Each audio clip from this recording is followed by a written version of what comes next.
TWR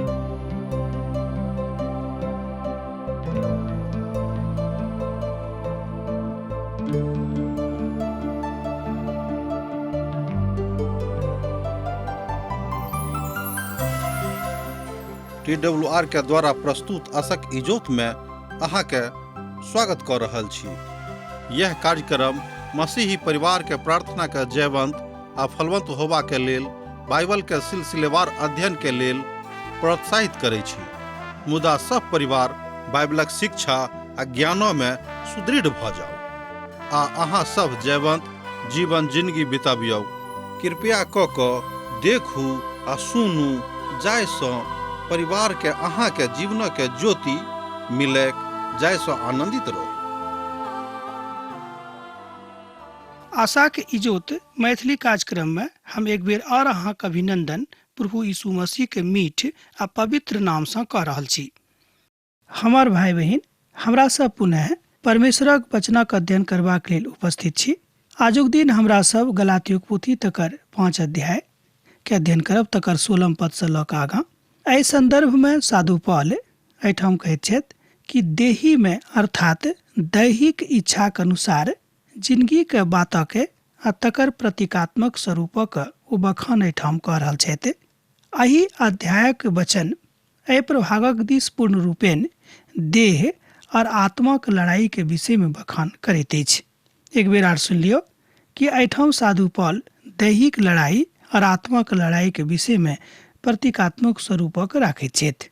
अभी बचल समस्त हिस्सा हमरा सभक व्यवहारक ऊपर बतावल गेल अछि, जहन हमर प्रतिक्रिया ई होइत अछि कि हमरा सब दैहिक रूपे कोना का एक दोसर गोटेक संगे व्यवहार करबेक और हुनका कोना का परमेश्वरक वचन में प्रवेश करेबा के विषय में बता देबेन। यह हमरा सभक लग आजुक दिन विशेष कऽ साधु पौल रखने छथि। आ तकरा बाद जे विश्लेषणात्मक अध्ययन करबाक हेतु हमरा सभक एहिठाम जरूरत अछि ओ ठीक तहन एना बाजि सकै छी कि तहन ई विषय वस्तु बनि जाइ छै विश्वासक द्वारा पवित्रता के प्राप्त करनाइ, तकर प्रतिभारक बुझनाइ। एहिठाम साधु पौल हमरा सभक बाजित छथि कि एहि अध्याय के पहिल पद में एहि तरह जेना हमरा लोकनि पहिने पढ़ने छलहुँ हैं कि मसीह स्वतंत्रता के हेतु हमरा स्वतंत्र कैलथि, तैं अब एहि में स्थिर रहूं आ दासत्वक जुआ में फेर सँ नहीं जोताऊं। ये बातक हमरा लोकनि एहि अध्याय के पहिल पद में देखने छलहुँ हैं, अर्थात गलतियों पोथी तकर 5 अध्याय आ तकर 1 पद में। प्रभु यीशु मसीह हमरा सभक किएक स्वतंत्र केने रहथि? एकटा प्रश्न थिक। आ एहि संदर्भ में एहि पोथी के प्रथम 4 अध्ययन में अर्थात 4 जे पद हमरा लोकनि देखलहुँ हैं तकरा में हमरा लोकनि ये बातक देखैत छी, तकर अध्ययन हमरा लोकनि कऽ चुकने छी। मुदा जाय बातक दृष्टात्मक स्वरूप से ओहिठाम बतायल गेल अछि कि हमरा सभक दुनियावी दृष्टि से नहीं मुदा पवित्रता के दृष्टि से मसीह स्वतंत्र केने छथि, यीशु स्वतंत्र केने छथि। तैं अब हमरा सभक जिंदगी में दुष्टता के चाल, दुष्टता के भाव आ दूसरा के प्रति अनादरक भाव, दूसरा के छोट करबाक भावना, ई सबटा बात अब हमरा सभक जिंदगी में नहीं रहेगी। यह उदारता के भाव मसीह के जिंदगी में छलेन आ यह उदारता के भाव चाहैत छथि प्रभु जे हमरो सभक जिंदगी में आवे के। आ तकरा बाद ई अध्याय और तकर 20 पद में एही तरह ओ बाजित छथि, हम मसीह के संगे क्रूसक ऊपर चढ़ावल गेलहुँ हैं और अब हम जीवित नहीं रहलहुँ, मुदा अब मसीह हमरा में जीवित छथि। मुदा जे अब हम देही में जीवित छी, मात्र वही विश्वास में जीवित छी जे परमेश्वरक पुतक ऊपर अछि आ जे हमरा से प्रेम कैलथि और हमरा लेल अपना आप के दऽ देलनि। एहि बातक अहाँ यही पोथी के अर्थात गलतियों पोथी के 2 अध्याय के 20 पद में देखलहुँ हैं। अकर आखिरी प्रभाग में एहि तरह बतायल गेल अछि कि आ जे हमरा से प्रेम कैलथि, ध्यान दियौ कि जे हमरा से प्रेम कैलथि और हमरा लेल अपना आप के दऽ देलनि।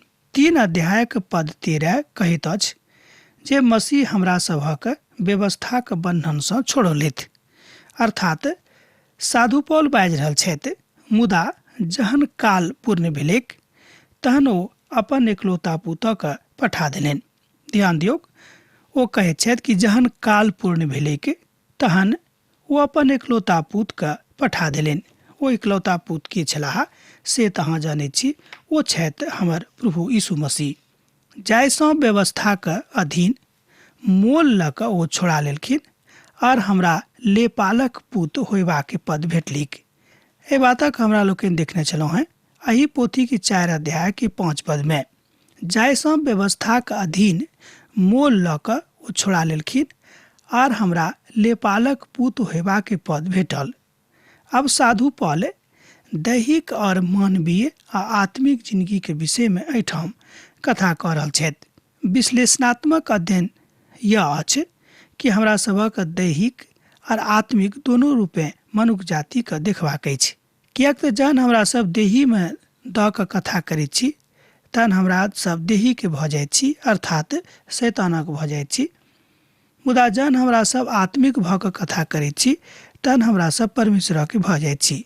मुदा हम तऽ बाजब जे आत्माके अनुसार चलूँ। साधु पौल कहैत छथि कि मुदा हम तऽ बाजब जे आत्माके अनुसार चलूँ, तहन दैहिक ललसा कोनो रीतिसँ पूर्ण नहि होइक। एहिठाम साधु पौल पद 16 में अर्थात गलतियों पोथी तकर 5 अध्याय आ तकर 16 पद में ओ बाजित छै कि तैं अब आत्माके अनुसार चलूँ, जाहिसँ दैहिक ललसा कोनो रीतिसँ पूर्ण नहि होइक।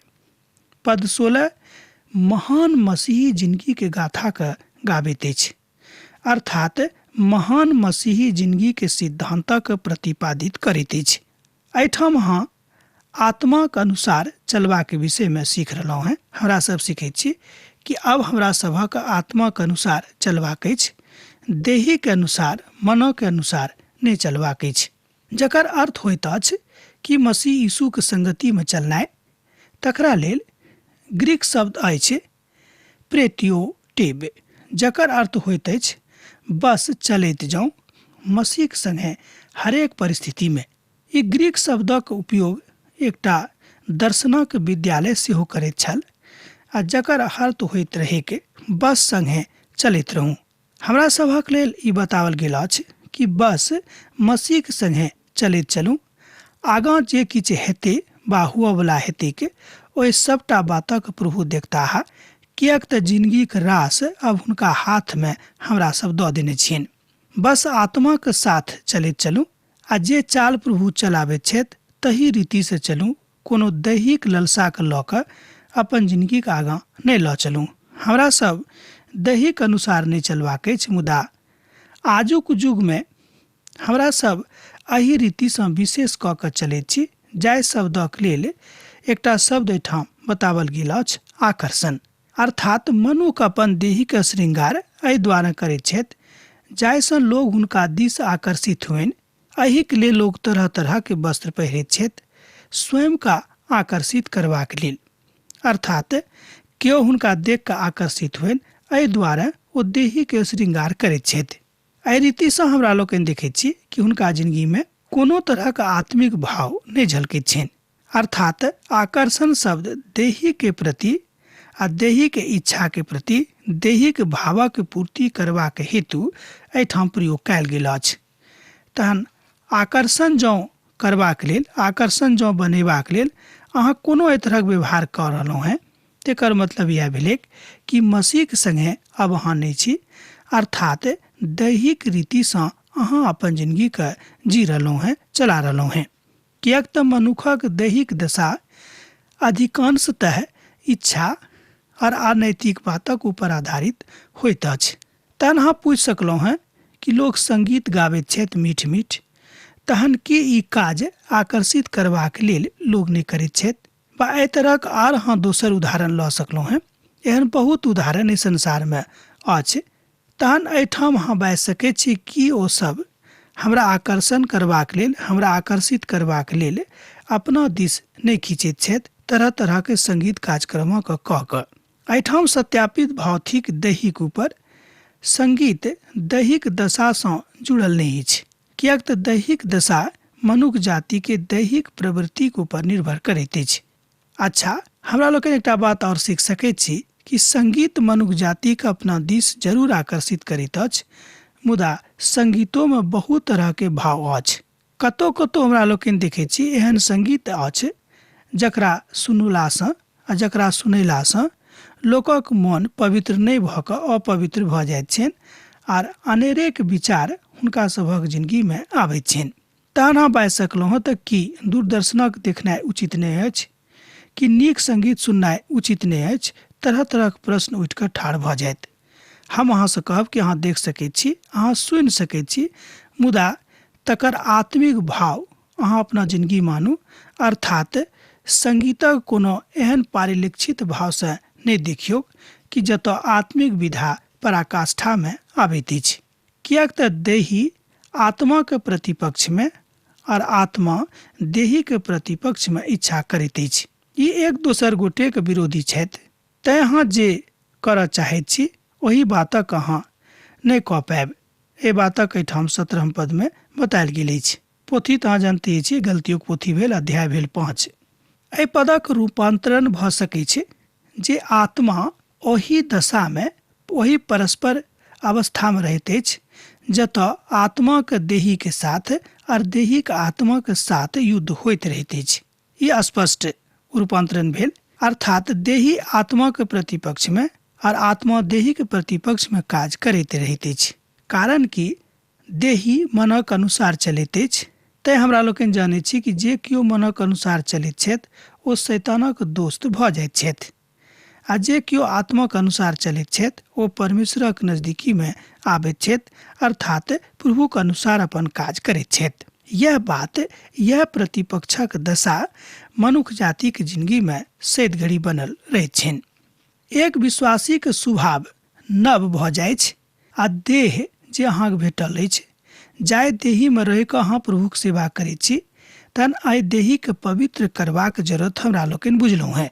हमरा लोकनि जहन पहिल कुरिन्थियों के अध्ययन कऽ रहल छलहुँ हैं, ओतौ एहि बातक ऊपर बतायल गेल अछि कि अहाँक देही पवित्र आत्माक मंदिर थिक, तैं अपन देही के पवित्र करू, जाहिसँ पवित्र आत्माक वास, पवित्र आत्माक निवास अहाँक देही में हुए के। मुदा एहिठाम आत्मिक देही के विषय में बतायल गेल अछि।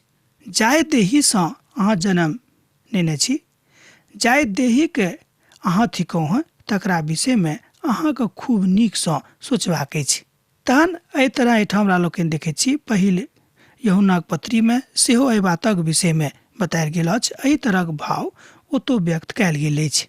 तकरा बाद यूहन्नाक पोथी तकर 3 अध्याय आ तकर 6 पद में जे सुसमाचार थिक तकरो में बातक बतायल गेल अछि। जे देहीसँ जन्म लेने छथि, ध्यान दियौक, जे देहीसँ जन्म लेने छथि ओ देही के थिकाहा, आ जे आत्मासँ जन्म लेने छथि ओ आत्मा के थिकाहा। एहि बातक एहिठाम स्पष्ट कऽ देने छथि यूहन्ना के रचल सुसमाचार में 3 अध्याय के 6 पद में। आब विश्वासी के एखनो एहि बातक सीखबाक छनि, हमरो सीखबाक अछि कि हमरा सब कोना कऽ अपन पुरान मनुखत्व के बिसरा कऽ, पुरान मनुखत्व के हटा कऽ कोना कऽ परमेश्वरक नजदीक में आबि कऽ हुनका लेल अपना आप के तैयार करिए। अर्थात दैहिक दशा में रहि कऽ हमरा सब आत्मिक बातक विषय में आ तकर विश्लेषणक विषय में नहीं सोच सकलहुँ हैं। जँ सोचबो करब तऽ ओ बात बहुत उचित नहीं हैत आर खूब नीक रीतिसँ हमरा सभक जिंदगी विकास सेहो नहीं करत। आ जँ हम ई बाजी जे हमरा में कोनो पाप नहीं, तऽ हम अपना आप का धोखा दैत छी आर हमरा में सत नहीं। एहि बातक हमरा लोकनि देखब पहिल यूहन्नाक पोथी तकर 1 अध्याय आ तकर 8 पद में। अहाँ जँ ई बाजी जे हमरा में कोनो पाप नहीं, तऽ हम अपना आप का धोखा दैत छी आर हमरा में कोनो सत नहीं थिक। तहन एहि तरह हमरा लोकनि देखैत छी कि हमरा सब बहुत बेर देखौआक लेल धर्मक बातक करैत छी, जाहिसँ लोक ई बुझे जे अमुक भाई आ अमुक बहिन खूब धर्मी छथि। हमर मित्रवर, जँ अहाँ में सत नहीं अछि तऽ अहाँ झूठक सहारा लेबेक, आर ई बात एक खास मनुखक एक खास स्थान पर बैसा दैत अछि। हमरा सभक लग 2 प्रकारक स्वभाव अछि, एकटा पुरान और एकटा नव। अब जँ अहाँ प्रभु यीशु मसीह के स्वभाव का स्वयं में आन लेने छी, बसा लेने छियै, तहन पुरान जे स्वभाव अहाँके अन्दरमे छल तकरा अहाँके छोड़ऽ पड़त। आ तैं साधु पौल रोमियो के पत्री के आखिरी प्रभाग में दर्शाबित छथि जे साधु पौल एहि दुनू स्वभावक अनुभव से स्वयं के अलग कऽ लेने रहथि, अर्थात हुनका एहि दुनू तरहक स्वभावक अनुभव भेल रहनि आ दुनू को छाँटि कऽ अपना जिंदगी में जाय बातक नीक बुझलाहा तकरा ओ कऽ देलनि। तहन एहि अनुभव में आबि कऽ एहि तरहक बातक बुझि कऽ परमेश्वर कोई महिमा को बताबैत छथि जाहिमे देही और आत्मा के प्रतिपक्ष में लड़ाई के खूब नीक रीति से निखारल गेल छैक। अर्थात देही आ आत्मा में लड़ाई होइत रहते जाबे धरि हमरा सब परमेश्वर कोई महिमा का नीक रीति से नहीं बुझबिक। एहिठाम साधु पौल ओहि बातक स्पष्टीकरण खूब नीक रीति से दऽ रहल छथि। कियाक तब स्वभाव पुरान स्वभावक प्रतिपक्ष में लड़ाई करैत अछि। ई अहाँक अपन निजी जिंदगी के अनुभव होइत बा भऽ सकै छै। अहाँ में से बहुत केओ एहि तरहक अनुभवक हमरो एहिठाम लिख कऽ पठेलहुँ हैं कि पुरान जिंदगी के अनुभव अहाँके केहन छल, आब यीशु मसीह के ग्रहण करलाक बाद अहाँके जिंदगी के अनुभव कोन तरहक थिक। एहि तरह हमरा लोकनि देखैत छी आ स्वयं अनुभव करैत छी कि पुरान जिंदगी के अनुभव आ नव जिंदगी के अनुभव। जहन हमरा सब नव जिंदगी के अनुभवक विश्लेषित करैत छी तऽ पाबैत छी कि पुरान जिंदगी में जे हमरा सभक सोच विचार छल तकरा में कतेक परिवर्तन आबि गेल अछि। तहन अहाँ गीत गाबि सकैत छी जे हे प्रभु अहाँ हमरा नव कऽ देलहुँ हैं, हे प्रभु अहाँ हमर स्वभावक नव कऽ देलहुँ हैं, हे प्रभु अहाँ हमरा एकटा नव स्वभाव दऽ देलहुँ हैं, हे प्रभु नव स्वभाव आ नव मन देबाक लेल बहुत बहुत धन्यवाद। एहि तरहक बात हमरा लोकनि भजन संहिताक पोथी में सेहो देखैत छी। ओहिठाम भजनकार कहैत छथि कि अहाँके हम बहुत धन्य कहैत छी कियाक तऽ अहाँ हमरा अन्दर में एकटा नव स्वभाव दऽ देलहुँ हैं। एहि बातक लेल प्रभु हम अहाँके नम्र बनि कऽ धन्य कहैत छी। प्रभुके आदर करनाइ हमरा लेल गर्वक बात अछि। ध्यान दियौक कि प्रभुके आदर करनाइ मनुख जातिक लेल गर्वक बात अछि। हमरा सब कतेक धन्य छी जे एहि तरहक प्रभुके सेवा करबा में हमरा लोकनि सफल भेलहुँ हैं, कियाक तऽ प्रभु हमरा सभक ओहि जोग बना देलाहा, मुदा हमरा सब ओहि जोग नहीं छलहुँ हैं। एहि बातक एहि सत्यापित घटना के एक बादो हमरा सब अपन जिंदगी में लागू नहीं करैत छी। राति की हैत भिनसर में की हैत ई दुनू बात हमरा सभक जिंदगी में आबैत अछि। राति शब्द जे एहिठाम थिक ओ पापक द्योतक अछि आ जे दिन शब्द एहिठाम थिक से धर्मक द्योतक थिक, प्रभु यीशु मसीह के प्रेमक द्योतक थिक। ई दुनू में मेल मिलाप नहीं भऽ सकै छै, कियाक तऽ पापक धर्म सँ आ धर्मक पाप सँ कहियो मेल मिलाप नहीं भऽ सकै छै। तहन भजनक प्रतिपक्ष में बहुत लोग बहुत किछु बाजि सकैत छथि, कियाक तऽ जे केओ देहिक अनुसार चलैत छथि, जे केओ मनक अनुसार चलैत छथि ओ एहि तरहक भावक व्यक्त कऽ सकैत छथिन। मुदा बाजियौक हे प्रभु हमर पुरान स्वभावक अहाँ बदलि दिअ। जँ अहाँ एहि तरहक प्रार्थना कऽ रहलहुँ हैं तऽ परमेश्वर अहाँक प्रार्थना के सुनताह आर अहाँके एकटा नव देही एकटा नव स्वभाव दऽ देथिन। अहाँ पद 18 में एहि बातक अभिव्यक्ति देख सकैत छी। आ जँ अहाँ आत्माक द्वारा जिंदगी पाबैत छी तऽ अहाँ व्यवस्था का अधीन नहीं थिकौ हैं। गलतियों पोथी तकर 5 अध्याय आ तकर 18 पद एहि बातक अभिव्यक्ति करैत अछि। एहिठाम एहि रीति सँ आ एहि तरह सँ बतायल गेल अछि। अहाँ देखियौ पवित्र पोथी में, आ जँ अहाँ आत्माक द्वारा जिंदगी पाबैत छी तऽ अहाँ व्यवस्था के अधीन नहीं थिकौ हैं।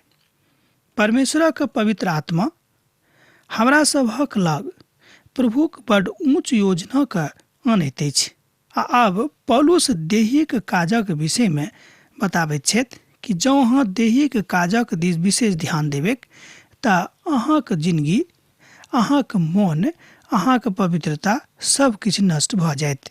एहिठाम साधु पौल देहिक काजक विषय में बता रहल छथि, तकरा अहाँ एहिठाम सत्यापित कऽ सकलहुँ हैं। गलतियों पोथी तकर 5 अध्याय आ तकर 19 पद सँ लऽ कऽ 21 पद में एहिठाम एहि रीति सँ बखान अछि। दैहिक काज बड़ स्पष्ट अछि, व्यभिचार, खराब काज आ लुचपन, आकारक पूजा, टोना, बैर, झगड़ा, ईर्ष्या, तामस, विरोध, फूट, विधर्म, डाह, मतवालापन, लीला क्रीड़ा, एहि सभक काजक जकाँ और सब काज अछि। एहि सब बातक विषय में हम अहाँके पहिनहिएसँ सावधान कऽ रहलहुँ हैं, जेना हम पूर्व में अर्थात पहिनहिए अहाँके कऽ चुकने रहौं, जे एहन काज करयवाला परमेश्वरक राजाके बारिश कहियो नहि होइता है। अब तऽ अहाँके स्पष्ट भऽ गेल होइते कि कोनाक साधु पौल बता रहल छथि कि देही के काज की सब थिक। पहिने हमरा सब देखलहुँ हैं कि आत्मा के काज, अब एहिठाम हमरा लोकनि देखै छी देही के काज, अर्थात एहि तरह लोक बहुत प्रकारक पाप करैत छथि। सामाजिक पाप, निजी पाप, जानि बुझि कऽ करैत छथि बहुत तरहक पाप आदि आदि। आत्माक फल की थिक तकरा विषय में एहिठाम साधु पौल कहैत छथि 22 पद आ 23 पद में। तहन जँ अहाँके लग कागज कलम अछि तऽ अहाँ लिख लिअ, आ नहि तऽ खूब ध्यान दऽ कऽ सुनियौ आत्मा के फलक विषय में। मुदा आत्मा के फल अछि प्रेम, आनंद, मेल आ धीरज, कृपा, भलाई, विश्वास, नम्रता आर संयम। एहन काजक प्रतिपक्ष में कोनो व्यवस्था नहीं अछि। एहिठाम साधु पौल बहुत बारीकीसँ, बहुत नजदीकी आँखिसँ प्रभुके देख कऽ, प्रभुके सोनितसँ स्वयंके पवित्र कऽ कऽ एहि बातक विश्लेषित कऽ रहल छथि। पहिने हमरा सब देखलहुँ हैं देही के काज, एहिठाम ओ आत्मा के काजक विषय में विश्लेषण कऽ रहल छथि। पद 22 आ 23 में यूहन्नाक रचल सुसमाचार में प्रभु यीशु मसीह आत्मा के फलक विषय पर कथा करैत छथि।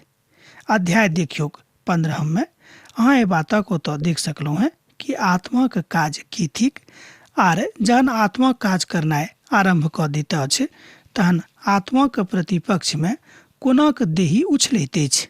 मुदा जँ अहाँ आत्मा काज कऽ रहल छी आ नीक रीतिसँ कऽ रहल छी तहन प्रभु अहाँके बचौता, प्रभु अहाँके रक्षा रखवाली करता है, प्रभु अहाँके संगे रहता है। एहि बातक लेल अहाँ बेफिक्र रहू कि प्रभु अहाँके छोड़ि देथिन।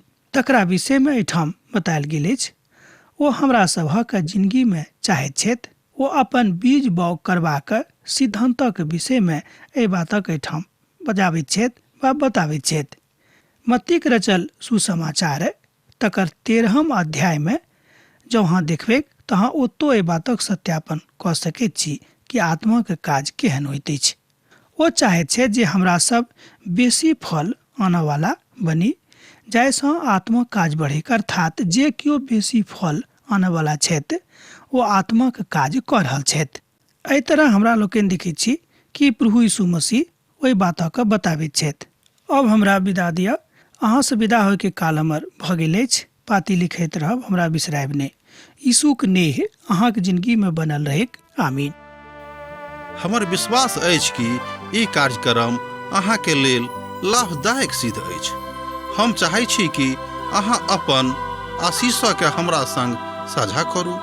जँ अहाँ के नजीक बाइबलसँ आ जीवनसँ संबंधित कोनो प्रकारके प्रश्न भऽ सकै अछि तऽ अपन समस्याके लेल प्रार्थना करबाके लेल जँ चाहै छी तऽ हमरा फोन नंबर पर जरूर संपर्क कऽ सकै छी। परमेश्वर अहाँ सबके लेल एकटा सुंदर, सुखद, आनंदित दिन प्रदान करैक।